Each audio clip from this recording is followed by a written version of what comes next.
નમસ્કાર દર્શક મિત્રો. દીપોત્સવી એટલે દીવાઓનો તહેવાર. દીપોત્સવી એટલે વીતેલા વર્ષના ચોપડાના જમા ઉધાર સરખા કરી ખતવણી કરીને નફો કાઢવાનો તહેવાર. દિવાળી એટલે શારદા પૂજન થી માંડીને લક્ષ્મી પૂજન સુધીના શક્તિની આરાધનાના તહેવારો. એ દિવાળીના તહેવારો પછી આવે નૂતન વર્ષ. 2082ની નૂતન વર્ષની વિક્રમાદિત્યની સંવત શરૂ થવાની કારતક સુદ એકમ અને જૂનું વર્ષ પૂરું થાય આસો વદ અમાસ. આ દિવાળીના તહેવારો કહેવાય બધા. આ દિવાળીના તહેવારો દરમિયાન આમ તો સામાન્ય રીતે બહુ નવાજૂની ઘટતી હોતી નથી, કારણ કે બધા પોતપોતાના રીતે રજાઓ માણવામાં, તહેવારો ઉજવવામાં વ્યસ્ત હોય છે. આ વખતે એક એવી ઘટના બની ગઈ જેનું વિશ્લેષણ આજે કરવું મને ઉચિત લાગે છે, કારણ કે એ વિશ્લેષણ એ કદાચ આખા રાજ્યના ભવિષ્યને પલટાવનારું બની રહે.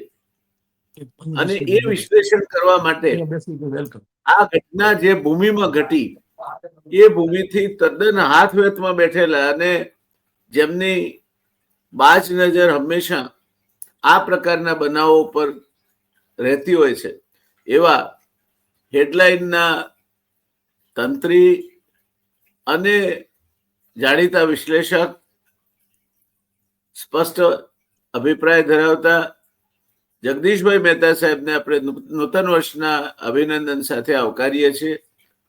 જગદીશભાઈ, મારા તરફથી અને રિયલ ડિબેટના અમારા સૌ દર્શક મિત્રો તરફથી આપને, આપની ટીમને અને આપની ચેનલને ખૂબ ખૂબ જાજેરા માનથી રામ રામ, નૂતન વર્ષાભિનંદન. સાહેબ, આ નવા વર્ષમાં સમગ્ર કોંગ્રેસ એ ખોડલધામ ના દ્વારે ગઈ અને એ ત્યાં મુલાકાત થઈ છે નરેશભાઈ સાથે કે જે કોઈ એમના અગ્રણીઓ સાથે. કઈ રીતે જુઓ છો આપ આખી ઘટનાને? જુઓ સાહેબ, અમારે ત્યાં કાઠિયાવાડમાં એક બિલકુલ સટીક એક કહેવત જેવું છે, અથવા તો એક પંક્તિ છે કે ટાણે આવે તો થાય વધામણા, કટાણે આવે ઈ કલંક, વખત હાચવે ઈ હાચા, પછી રાજા હોય કે રંક. રંગ, અરે ક્યાં વાત છે. ટાણે આવે એના વધામણા, કટાણે આવે ઈ કલંક, વખત હાચવે ઈ હાચા, પછી રાજા હોય યા રંગ. રંગ, વાહ. તો આ વખત સચવાયો, ટાણું જળવાયું. શું આમાંથી શું સંદર્ભ નીકળ્યા ખોડલધામ મુલાકાત અને કોંગ્રેસના સંદર્ભમાં? ના, થોડું કટાણે આવ્યા છે અને કહુલે આવ્યા છે. કહુલે એટલે નિજી સ્વાર્થે. જુઓ, કોંગ્રેસના દિગ્ગજ નેતાઓ મુકુલભાઈ વાસનિક, અમિત ચાવડા, તુષારભાઈ ચૌધરી ઇત્યાદિ ઇત્યાદિ, આ બધા જ લોકો ખોડલધામ ગયા. ઈ પહેલા આગલા દિવસે અહીંયા અમારે ત્યાં રાજકોટમાં હતા. જી, રાજકોટમાં એને એક 5 સ્ટાર હોટલ જેવી હોટલ જે ભારતીય જનતા પાર્ટીની છે, એમાં કોંગ્રેસે પ્રેસ કોન્ફરન્સ રાખી. જી, હોટેલ ભાજપની, પ્રેસ કોન્ફરન્સ કોંગ્રેસની. અને ખેડૂતોની હમદર્દી માટેની પ્રેસ કોન્ફરન્સ હતી, જે અમે માલ મલિદા ખાઈને પૂર્ણ કરી. વાહ. આમાં ઘણું બધું, એટલે હું આપને કહું છું, કહુલે કહું છું. તમે જુઓ વ્યાસ સર, આપ તો બિલકુલ મારા કરતા અનેક ગણા જ્ઞાની છો કે ગામમાં પેલા જમાનામાં જયારે કોઈને ખરખરે જવાનું થતું તો ઘોડી ગામને પાદર છોડી દે ને હાલીને જતા. ઘોડી ઉપર બેહીને ખરખરે ન જવાય. અને પાઘડીના આટા હોય ને એ છોડી દે. પાઘડીયું 50 એમાં આટાળી એકે નહીં, ઘોડો ને અસવાર, મીઠે ને ભાળું માંગડો, એના જેવું કે પાઘડી છે ને એ આટાળી હોય ને કાઢ નાખે ને ફાળિયું માથે ઓઢી રાખે. ખબર પડે કે આ કોકની કાણે કે ખરખરે જાય છે. તો કોંગ્રેસના દિગ્ગજ નેતાઓ જ્યારે કિસાનોને આશ્વાસન આપવા અથવા તો એની ઉપર પડેલી આફતમાં ભાગ લેવા જતા હોય ત્યારે એને પ્રેસ કોન્ફરન્સ જે કરી અહીંની એક 5 સ્ટાર જેવી હોટલમાં, અને એનું મેનુ કહું તો પણ એ ભલભલાના મોઢામાં પાણી આવે. મગની દાળના શીરા હતા, દાલ તડકા હતા, પરોઠા, શાક, સંભારા, ભાત, ચાવલ ઇત્યાદિ ઇત્યાદિ. પછી ડેઝર્ટમાં પાછા આઈસ્ક્રીમ ખરા, કઈ જમાવટ હતી.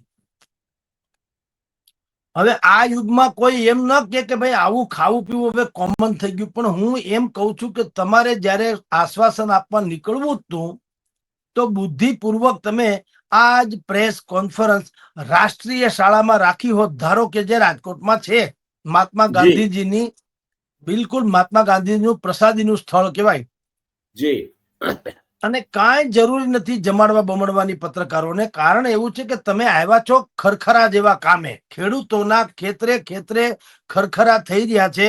એ ખરખરાના જેવા કામે તમે નીકળ્યા હો એટલે કોઈ પત્રકાર તમારી પાસેથી એવી અપેક્ષા ન રાખે કે તમે જમાડો. તો રાષ્ટ્રીય શાળામાં જો ધારો કે સાદા સિમ્પલ રીતે ત્યાં પ્રેસ કોન્ફરન્સ રાખી હોત અને કીધું હોત કે આજે અમે તમામ કોંગ્રેસી નેતાઓ પ્રતીક ઉપવાસ સાથે નીકળ્યા છીએ, અમે જમશું પણ નહીં. કારણ એવું છે કે જેના મોઢેથી આખા વર્ષનો કોળિયો છીનવાઈ ગયો હોય તો અમને આજે એક ટાણું કોળિયો ગળે કઈ રીતે ઉતરે. આવી બધી ભલે છે બધી, હું તમને કહું ઇમોશનલી વાત, પણ તમારે જ્યારે કોઈને એડ્રેસ કરવાના છે તો એના જેવું થવું તો ઘટે. મહાત્મા ગાંધીજી મોહમ્મદ અલી જીનાની જેમ સુટેડ બુટેડ હોત તો શાયદ એટલા પ્રભાવી ન્યાય ન રહ્યા હોત જેટલા અત્યારે આપણે પ્રાસંગિક હાજી કે સમકાલીન છે. હાજી તો કોંગ્રેસના નેતાઓએ આવું કર્યું હોત તો મારી દ્રષ્ટિએ જરાક વધુ ઉચિત હોય. હું મીડિયા કર્મીની દ્રષ્ટિએ કહું છું, કોંગ્રેસ એની દ્રષ્ટિએ ભલે સાચી હોય તો આપણે કોઈ ટીકા નથી કરવી. હું એઝ એ મીડિયા કે ભાઈ તમે ખેડૂતોના હમદર્દ બનીને નીકળ્યા છો તો બિલકુલ સાદગી જાળવી હોત તો વધુ સારું થયું હોત. આ એક વાત. ખેર, ઈથી આગળ એ લોકોએ એટલે કે અમિત ચાવડા, તુષારભાઈ ચૌધરી કે મુકુલ વાસનિક ઇત્યાદિ નેતાઓએ કીધું અમે લાભ પાચન પછીથી અમસ્તું જાહેર કર્યું હતું કે ચૂંટણીનો પ્રચાર કાર્ય અમે શરૂ કરીશું અને કોઈ ધાર્મિક સ્થળેથી કરીશું. એટલે અમે ખોડલધામમાં માં ખોડલ જે છે અમારી આસ્થાનું સ્થાનક છે અને ત્યાં ધ્વજારોહણ કરી અને અમે અમારું આરંભ કરવા જઈ રહ્યા છીએ. સારી વાત છે, એમાં જો બીજું કશું જ ન હોત તો કોઈ પ્રોબ્લેમ નતો. પણ પ્રશ્ન એ છે કે ખોડલ ધામ જે છે, કાં તમે એમ કહો કે અમારો, કારણ કે પરેશ ધાનાણી થી માંડી, જેનીબેન ઠુમ્મર થી માંડી અને મુકુલ વાસનિક થી માંડી તુષારભાઈ સુધીના ને પત્રકારોએ જયારે પૂછ્યું કે ભાઈ ખોડલ ધામમાં શું કામ, તો આ લોકોએ શબ્દ ચોર્યા વગર કેવું જોઈતું હતું કે એક તો માં ખોડેલનું ધામ છે એ તો છે જ, ઉપરાંત એ પાટીદાર સમાજનું બિલકુલ એપી સેન્ટર છે. તો જી એક પંથનો કાજ, એમાં કઈ ખોટું નથી. કારણ કે અમે તો રાજકીય યાત્રાએ તો નીકળ્યા છીએ, તો એક પંથનો કાજ તો સારી વાત હતી, એમાં કઈ ગુમાવવા જેવું નથી. એને એમ કીધું જી તમે આને રાજકીય દ્રષ્ટિકોણથી જોશો નહીં. અમારે ખોડલધામની મુલાકાત બિલકુલ બિન રાજકીય અને બાકાયદા આસ્થાના દ્રષ્ટિએ તમારે મગજમાં લેવું. હવે ઈ ગળે ઉતરેની એવી વાત એટલા માટે વ્યાસર છે કે જો તમને માં ખોડલ ઉપર જ એટલી બધી લાગણી હોત તો ખોડલ માં ખોડલના અસલી ઐતિહાસિક કે પુરાણ પ્રાચીન તીર્થ તો માટેલ અને રાજપરા છે. જી ખોડલધામ તો ઊભું કરેલી વાતો છે ને 10 વર્ષ પહેલા, 11 વર્ષ પહેલા. જેમ એનું જેમ ક્યાંય જેમ નામો નિશાન નથી. અમદાવાદમાં અત્યારે ઉમિયા માતાનું બહુ મોટું મંદિર ઊભું થઈ રહ્યું છે, પણ એનું મૂળ ધામ ઊંઝા છે. એ તો ક્યારેય ઊંઝા છે. એની એ અગત્યતા તો ક્યારેય એનાથી ગમે તે કબજો રૂપિયા ખર્ચો તો પણ એ અગત્યતા તો ક્યારેય એને આંબી શકાવાની નથી. વાત સાચી છે એ આપની. કરમસદનું સ્થાન જે છે એ કેવડિયા લઈ ન શકે. બિલકુલ, અરે ક્યાં બાત હે, what a comparison. Right sir. Karamsad નું સ્થાન કેવડિયા ના લઈ શકે. બરાબર. ભલે વિશ્વનું સૌથી ઊંચું સ્ટેચ્યુ ત્યાં છે સરદાર પટેલનું, સારી વાત છે, પણ ઈ ટુરિઝમ પોઈન્ટ હોઈ શકે. કર્મસ્થલી, જે કર્મસ્થલી જન્મસ્થલી એના જેવું તો મહત્વનું હોય જ નહીં. ના હોઈ શકે. તો કોંગ્રેસે કાં તો છુપાવવું નહોતું, એને કેવું જોઈએ કે ભાઈ અહીંયા એક તો માં ખોડલ છે, બીજું આ પાટીદારોનો હક છે, તો એક પંથ દો કાજ, તો પાછું જરાય વાંધોય નતો, કારણ કે એ તો હા દરેકનો અધિકાર છે. પણ એ જે થોડું છુપાયું એટલે કે મીડિયા પર્સન તરીકે આપણે કહીએ છીએ કે આટલી કચાશ, એમ કહું છું, બીજું કઈ બહુ જાજી ટીકા ન કરું. ના, પણ પણ વાત સાચી છે આપની, કારણ કે રાજકીય ક્ષેત્રે રહેલો કોઈ પણ માણસ પ્રજાનો જે કામ કરવા નીકળ્યો છે, એને પ્રજાકીય કામ માટે પોતે અમુક પક્ષમાં છે કહેતા શા માટે શરમાવવું જોઈએ? હા, બસ એમ, બસ એ જ વાત હું કહું છું, ક્લિયર કરવાની જરૂર હતી. એટલે એક વાત તો ઈ. નંબર 2, હવે પછી શું થયું? પછી એને બોટાદમાં કિસાન સંમેલન રાખ્યું અને ત્યાં જે હળદળ ગામ છે, જ્યાં 1 મહિનાથી પહેલા પોલીસે હડકંપ મચાવ્યો હતો, એ હા હળદળ ગામમાં ત્યાં સભા રાખી અને ભારતીય જનતા પાર્ટી ઉપર પ્રહાર કર્યા. એમાં એક શબ્દ જરા વધુ પડતો કહેવાય, પણ બોલ્યા તો ખરા. એમાં ભાઈ અમિત ચાવડા એવું બોલ્યા કે ભાઈ નેપાળ વાળી કરવી પડશે અથવા થશે એમ. હમ, એ જરા વધારે પડતું છે. ઠીક છે, હમ. આક્રોશ ચરમ સીમાએ છે, એમાં કોઈ સંદેહ નથી. આક્રોશ છે, જનતાનો છે, કિસાનોનો છે, અને મોકોય છે કે તમે સરકાર ઉપર પ્રહાર કરો. પણ આપણે અરાજકતા ફેલાય તે હદે નેપાળ વાળી એટલે ગ્રહ યુદ્ધ જેવી વાતો છે. ગુજરાત નહીં સ્વીકારે. ગુજરાતના દિગ્ગજ નેતાઓ, પછી હિન્દુ ચાચા હોય કે નવનિર્માણના નેતાઓ હોય કે અનામત આંદોલનના નેતાઓ હોય, કોઈને પણ લાંબા ગાળા માટે નેતૃત્વ પદે ટકવા દીધા નથી. કારણ કે ગુજરાત ક્યારેય અરાજકતા સ્વીકારીને ચાલવા વાળું રાજ્ય બની શકે નહીં. ગુજરાત એ ધંધા વેપારનું રાજ્ય છે, શાંતિપ્રિય રાજ્ય છે, અને એ પોતપોતાની રીતે શાંતિથી રહેવા માંગતું રાજ્ય છે. એ વાત આપની સાચી છે, એની સાથે સંમત છું. હવે વાત પોલિટિકલી, કે કોંગ્રેસના દિગ્ગજ નેતાઓએ સભા કરી, ભારતીય જનતા પાર્ટી ઉપર પ્રહારો કર્યા, બધું ખેર, ઓકે. પણ હું એમ કહું, તમને ખબર જ છે કે તમે પણ ચૂંટણી યાત્રાએ નીકળ્યા છો, તો કેવળ શબ્દાવલીઓથી જ કોઈના જખમ ભરાય નહીં. કાંઈક તમે કોન્ક્રીટ કર્યું હોત તો ઓર વધુ સારું હોત. કોન્ક્રીટના હું 2 ઉપાય આપું. નંબર જી 1, આજથી 3 વર્ષ પહેલા જયારે અગાઉ ચૂંટણી વિધાનસભાની થઈ હતી, ત્યારે કોંગ્રેસના દિગ્ગજ નેતાઓ જે કિસાનોએ આપઘાત કર્યા હતા, એને 5-5 લાખના ચેક અર્પણ કરવા ગયા હતા. તસવીરો અખબારોમાં છપાણી હતી, આજે ગૂગલ ઉપર ઉપલબ્ધ છે. ઈ થયું રોકડી વાત. પણ ધારો કે એવું અત્યારે ન કરે, ત્યારે સરકાર કોંગ્રેસની તો હતી જ નહીં, ભાજપની જ હતી, તેમ છતાં મેળ ન પડ્યો. આજે શું થયું? આજે સરકાર ભાજપની છે, કોંગ્રેસની નથી, એટલે ભલે 5-5 લાખ રૂપિયા ન આપે, કાંઈ વાંધો નહીં, પણ એટલીસ્ટ જે એને મેં કીધું, પછી એને જાહેરાત તો કરી કે ભાઈ જે હળદળ ગામમાં હડકંપ મચ્યું ને પોલીસે દમન કર્યું, એના જે લોકો ભોગ બન્યા છે, 82-85 પાટીદાર પરિવારો, એને અમે છોડાવવા માટે કાનૂની એક તો મદદ કરીશું, અને એના પરિવારજનોને કોઈ પણ પ્રકારની મેડિસિન થી માંડીને કઈ આવશ્યકતા હોય તો પણ અમારો પક્ષ કે અમારા પક્ષના જેને કહેવાય ડોક્ટર સેલ, એ એને મફતમાં સારવાર કરી આપશે અથવા તો મફતમાં કેસ લડી આપશે. આ થોડી નક્કર વાતો થઈ. એમાંની એક અમિતભાઈ શાહે કે અમિતભાઈ ચાવડાએ કે લગભગ જાહેરાત કરી છે કાનૂનની. જો કે ઈ પછી મોડા એટલા માટે કે આ જાહેરાત આમ આદમી પાર્ટીએ અગાઉ કરી દીધી કે તમારા કેસીસ અમે લડીશું, મફતમાં લડીશું અને તમને છોડાવીશું. Forget it. આ થઈ કોંગ્રેસની ખોડલધામ યાત્રાથી હડકંપ સુધીની આખી સફર. મૂળ જી વાત જે છે એ કિસાનોના પ્રશ્ને હમદર્દી બતાવવાની અને ભવિષ્યમાં એના મતને જે છે અંકે કરવાની. પણ we are sorry to say that કે તમે સેજ મોડા પડ્યા. તમે ઇન ધ સેન્સ કોંગ્રેસ મોડા એટલા, ભલે દેર આઈ દુરસ્ત આયે, પણ મોડા એટલા માટે કે 1 મહિના પહેલા જ્યારે બોટાદમાં કડદા કાંડ પ્રત્યે આમ આદમી પાર્ટીએ બિલકુલ ઝુંબેશ ચલાવી, આજ પોલીસે લાઠીચાર્જ કર્યો, બરડા ફાડી નાખ્યા, રાજુ કરપડાથી માંડીને 82 પાટીદાર પરિવારોના સદસ્યોના. ત્યારે એકમાત્ર પાલભાઈ આંબલિયા જે કિસાન કોંગ્રેસના નેતા છે, એને બાદ કરતા એક પણ કોંગ્રેસી નેતા જે અહીંયા આવ્યા, ઈ નેતાની વાત કરું, કોઈનું નિવેદન સુધા નથી કે ભાઈ અમે આ કિસાનોની સાથે છીએ અને આ જે કઈ હડકંપ પોલીસે મચાવ્યું છે એ ઉચિત નથી વગેરે. આ એક વાત નંબર જી સર, જી આપનો કોઈ પ્રશ્ન છે? નહીં, હું એ કહેતો હતો, મને હું જરા થોડું ફ્લેશબેકમાં જતો રહ્યો.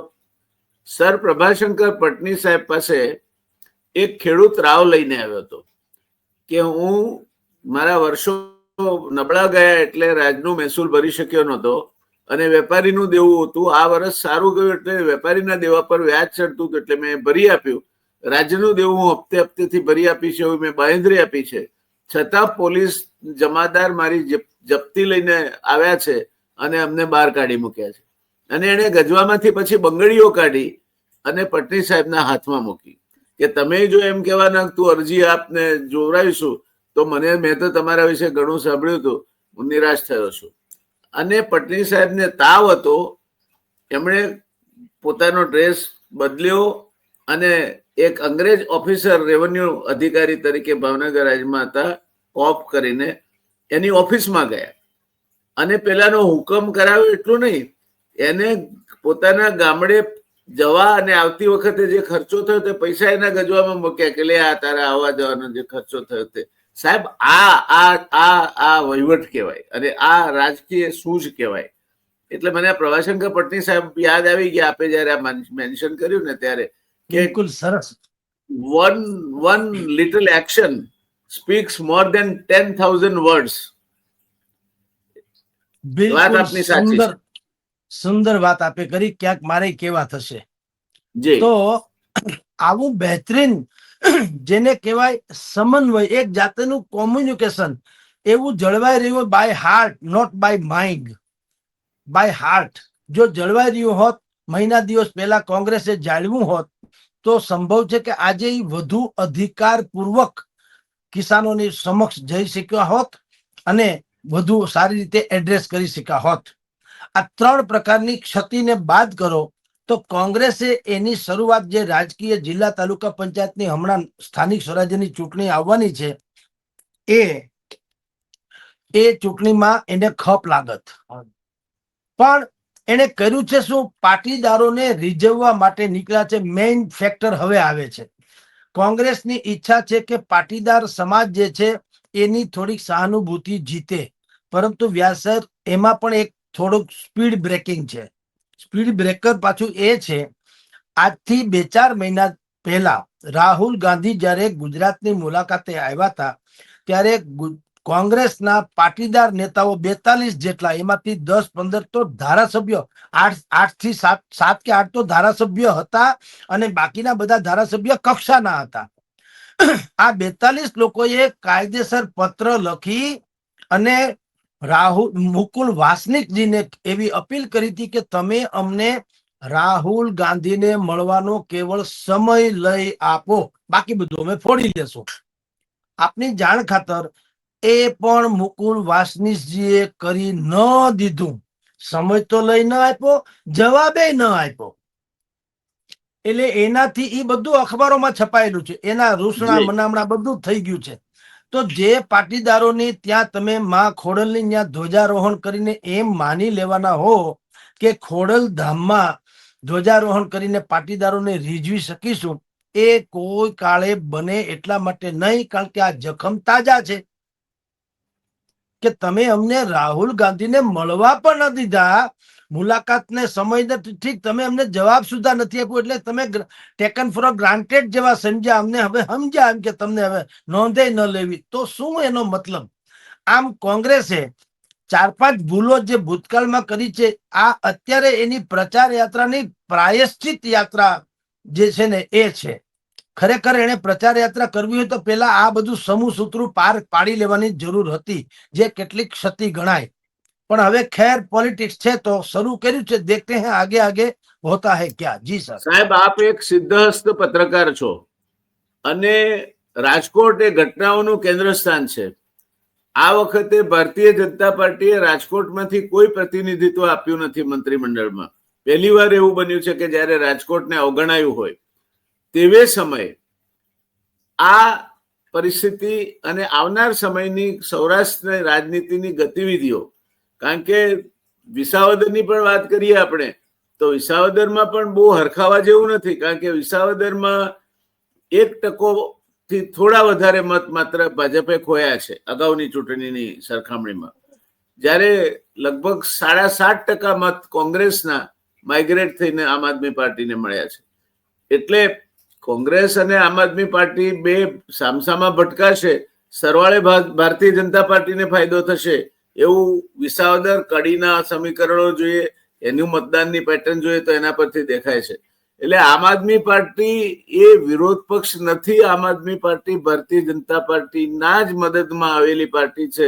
એમ જ્યાં સુધી કોંગ્રેસને સમજણ નહીં પડે ત્યાં સુધી મને લાગે છે ત્યાં સુધી આ જે આપણે 9 મહાનગરપાલિકાઓ અને 117 તાલુકાઓ કરીને સાહેબ 135 જેટલી સીટો ઉપર અર્બન મતનું કન્સોલિડેશન કરી લીધું છે. તે સમયે પાટીદાર મતનું કન્સોલિડેશન કરવું અથવા તો આમ આદમી પાર્ટીને એના સાચા પરિપ્રેક્ષમાં રજૂ કરવી એ કોંગ્રેસ માટેની ફરજિયાત જરૂરિયાત બને છે. એમાં ક્યાંક ચૂક થાય છે. હજુ પણ આમ આદમી પાર્ટી એ 2 નંબરની પાર્ટી નહીં હોય. આમ આદમી પાર્ટીએ તમારા વોટ કાપી, ગઈ વખતે પણ આમ આદમી પાર્ટીએ વોટ કાપીને કોંગ્રેસની 75 થી 80 સીટ આવવાની હતી, એના બદલે નીચે લાવી દીધી છે. આ વખતે પણ વિસાવદરવાળી એટલે શું? વિસાવદરવાળી એટલે ભાજપના 1% મત શિફ્ટ થાય, 7.5% મત કોંગ્રેસના શિફ્ટ થઈને આમ આદમી પાર્ટીને મળે અને સરવાળે કાં તો આમ આદમી પાર્ટી જીતે, ત્યાં કોંગ્રેસ બીજા નંબરે આવી છે, અરે ભારતીય જનતા પાર્ટી બીજા નંબરે આવી છે, તો કાં તો ભારતીય જનતા પાર્ટી પહેલા નંબરે આવે અને કાં તો આમ આદમી પાર્ટી પહેલા નંબરે આવે. આ પ્રકારની રાજનીતિમાં ભારતીય જનતા પાર્ટીએ સ્પષ્ટ વ્યૂહરચના અને સ્પષ્ટ નેતૃત્વ સૌરાષ્ટ્રમાંથી નક્કી કરવું જોઈએ કે કેમ? આ બાબતમાં શું છે આપની રાય? વ્યાસ સર, જે આપે કીધું ઈ મેં અમિતભાઈ ચાવડાને મોઢા મોઢ કીધું. કારણ કે જે 5 સ્ટાર હોટલમાં પ્રેસ કોન્ફરન્સમાં માલ મલિદાવાળી મેં વાત કરી, મને પણ નિમંત્રણ આપવામાં આવ્યું હતું અમિતભાઈ ચાવડા થ્રુ ડાયરેક્ટ કે ભાઈ તમે આવજો, આપણે ચર્ચા કરીશું. હું ગયો પણ ખરો. મેં એને મોઢા મોઢ આ વાત કરી જે આપ કહી રહ્યા છો તે, કે ભલા માણસ જયારે શત્રુનો શત્રુ ઈ મિત્ર ગણાય તો એક તો તમે ગઠબંધન કરતા નથી આમ આદમી સાથે, ખેર ચાલો નો પ્રોબ્લેમ, પણ તમારી પાસે એવા ઉમેદવાર તો હોવા જોઈએ, અમને મત આપવા ગમવાય જોઈએ ને. સાચો સાહેબ. 1990માં હું ચૂંટણી પહેલી 1990માં ધારાસભાની લડ્યો. એ વખતે ગુજરાતની પ્રજાએ એક મતે કહ્યું હતું કે તમે બંને ભેગા થઈને આવો. તમે બંને એટલે ચીમનભાઈનું જનતા દળ ગુજરાત અને ભારતીય જનતા પાર્ટી, અને એ બે સાથે જોડાયા અને એ બેના સહયોગમાં ચૂંટણી લડ્યા માટે કોંગ્રેસની સત્તાને કાઢી શકાય. નહીં તો એ વખતે પણ કોંગ્રેસની સત્તાને જો આ જુદા નોખા લડ્યા હોત તો કદાચ કોંગ્રેસ 149 ના બદલે 159 સીટથી પાછી સત્તા પર આવી હોત. આ ઇતિહાસના બોધપાઠ જે હર્બર્ટ સ્પેન્સરે કહ્યું છે કે ઇતિહાસનો મોટામાં મોટો બોધપાઠ એ છે કે માણસ ઇતિહાસમાંથી કશું શીખતો નથી. તો આ કેમ નહીં શીખતી હોય પોલિટિકલ પાર્ટીઓ? શું માનવું છે? આપ તો બહુ અનુભવી છો આ ક્ષેત્રના. સાહેબ, ખરા અર્થમાં કહું તો હું એમ માનું છું કે કોંગ્રેસના કેટલાક દિગ્ગજ નેતાઓને એટલી ખબર છે કે હવે સત્તા ઉપર લગભગ આવવાનું અસંભવ છે, પણ આપણે આપણી બેઠક જાળવી રાખો જેથી કરીને જહન્નમમાં જાય પક્ષ, જહન્નમમાં જાય જનતા, જહન્નમમાં જાય ફરાણું, મારું કઈ પ્રોબ્લેમ થવો ન જોઈએ. જો એવું ન હોય, એ નહીં થાય. કોંગ્રેસના એક દિગ્ગજ નેતા જે 30-32% પેલાથી ચૂંટાતા હતા એ માત્ર 2200 મતની સસાઈ પર આવી ગયા છે. એટલે આ એમ જો પોતપોતાની સીટ બચાવવાનું સમજતા હોય તો એ પણ નહીં થાય. નહીં થાય તો મેં કીધું એમ ગર્ભમાં છે ભાવિના. પણ અત્યારે મને જે લાગે છે, કારણ કે તમે એન્ટાયર કોંગ્રેસ ટીમ તરીકે તો કામ થતું ક્યાંય જોવા મળતું નથી. અહીંયા પણ કોંગ્રેસના દિગ્ગજ નેતાઓ આવ્યા તો પણ અમુક જૂથ રાજકોટના જે છે નહોતા આવ્યા ને અમુક જૂથ આવ્યા હતા. લ્યો બોલો, હજી તમારી સરકાર નથી, ક્યાંય ઠેકાણું નથી સંગઠનનું, તો પણ તમારે જૂથની કોઈ સીમા નથી, તો ક્યાંથી મેળ પડે? અને કોઈ એકબીજાને, અને પાછું એને નોંધે નથી લેતા, અવગણે છે કે ન આવ્યા તો ગોળ્યા.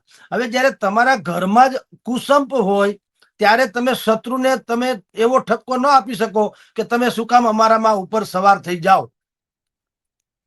આપણી જ ખામી છે એટલે તો હું કહું છું કે શત્રુનો શત્રુ મિત્ર હોય તો આમ આદમી પાર્ટી દુનિયાભરમાં તમારે યાર જે વ્યવહાર હોય તે તમે અલગ અલગ પ્રાંત વાઇઝ બી કરો ને. ગુજરાતમાં કમસે કમ તમને એમ લાગતું હોય કે ગુજરાતમાં આપણે એકલે પંડે ભાજપને પહોંચી શકીએ એમ નથી, તો લેટ્સ ટ્રાય કરો. આમ આદમી પાર્ટી છે, કેટલાક અપક્ષો છે, કેટલાક ભારતીય જનતા પાર્ટીના અસંતુષ્ટો છે અને કેટલાક કોંગ્રેસના ઝુંઝારુ અને સારા નેતાઓ છે. આ ચારેયની ભેળ બનાવીને અફલાતુન મોડેલ પેશ કરો તો 100% તમે ક્યાંક અસરકારક પરિબળ તો બની જ શકો. પ્રજામત અત્યારે એ દિશામાં છે. હવે તમે એનો ફાયદો લઈ શકશો કે કેમ, આ મારો છેલ્લો પ્રશ્ન છે કે પ્રજામત અત્યારે ભારતીય જનતા પક્ષના શાસનથી આટલા વખત 35 વર્ષનું સતત શાસન રહ્યું, કંટાળ્યો છે. કરપ્શને માઝા મૂકી છે, કેરેક્ટર થી માંડીને બધા જ મુદ્દે તકલીફો છે. ભારતીય જનતા પાર્ટી એટલે હવે એક પણ દુર્લક્ષ, એક પણ કુલક્ષણથી મુક્ત હોય એવી પાર્ટી રહી નથી. પ્રજાને તો આપવું છે પણ લેવાની તૈયારી છે સામા પક્ષે. શું કેવું છે આપનું? વ્યાસ સર, આપ બિલકુલ સનાતન સત્ય બોલી રહ્યા છો. પેલા તો વિપક્ષ એને લાયક તરીકે પ્રજા સમક્ષ આવે તો ખરા કે અમે કમસે કમ વિપક્ષને પણ લાયક તો છીએ.